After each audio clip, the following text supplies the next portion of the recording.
ನನ್ನ ಹೆಸರು ವಿದ್ಯಾ ಅಂತ. ನಾನು ಬೆಂಗಳೂರಿಂದ ಬಂದಿದ್ದೀನಿ. ನಾನು 7 ವಾರದಿಂದ ಬರ್ತಾ ಇದ್ದೀನಿ. ನಂಗೆ ತುಂಬಾ ಒಳ್ಳೇದಾಗಿದೆ. ರಾಯರು ಮಾಡಿದೆ, ಎಲ್ಲರಿಗೂ ಒಳ್ಳೇದು ಮಾಡಿ ಅನಿಸ್ಕೊಂಡಿದೆ. ಸರಿಲಿಕ್ಕೆ ಆಯ್ತು, ಬಂದಿದ್ದೀನಿ.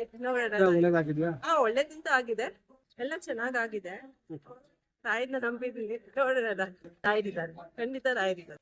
ಚೆನ್ನಾಗಿದೆ. ಫಸ್ಟ್ ಟೈಮ್ ಬಂದಾಗ ತುಂಬಾ ಒಂಥರ ವೈಬ್ರೇಷನ್ ಚೆನ್ನಾಗಿತ್ತು. ವಾರನೂ ಯಾವಾಗ ಬರ್ತೀನೋ ಅಂತ ಅನ್ಸುತ್ತೆ, ಅಷ್ಟು ಚೆನ್ನಾಗಿದೆ. ರಾಯರಿದ್ದಾರೆ ಅಷ್ಟೇ, ಖಂಡಿತ ಬರ್ಬೋದು. ಎಲ್ಲ ರಾಯರು ದಯೆ. ಅಲ್ಲಿ ಹೋಗಕ್ಕಾಗಿಲ್ಲ ಅಂದ್ರೆ ಇಲ್ಲೇ ಬರ್ಬೋದು. ಎಲ್ಲ ರಾಯರು, ಎಲ್ಲಾ ಕಡೆನೂ ರಾಯರಿದ್ದಾರೆ. ಅದು ಅವ್ರವ್ರಿಗೆ ಇಷ್ಟ ಬಿಟ್ಟಿದ್ದು. ನಾವು ನಮ್ ಭಕ್ತಿ ನಮ್ಮಿಂದ ನಂಬ್ಕೊಂಡ್ ಬಂದ್ರೆ ರಾಯರು ಯಾವತ್ತೂ ಕೈ ಬಿಡಲ್ಲ. ರಾಯರ ನಂಬಿಕೆಯಿಂದ ಮಾಡ್ತೀವಿ ಅಷ್ಟೇ. ಬರೋ ಭಕ್ತಾದಿಗಳಿಗೆ ಏನ್ ಹೇಳಕ್ ಇಷ್ಟಪಡ್ತಾರೆ ಮೇಡಮ್? ಬನ್ನಿ, ಎಲ್ಲಾರ್ಗು ಒಳ್ಳೇದಾಗುತ್ತೆ. ರಾಯರ್ ನಂಬಿ, ರಾಯರು ಯಾರನ್ನೂ ಕೈ ಬಿಡಲ್ಲ.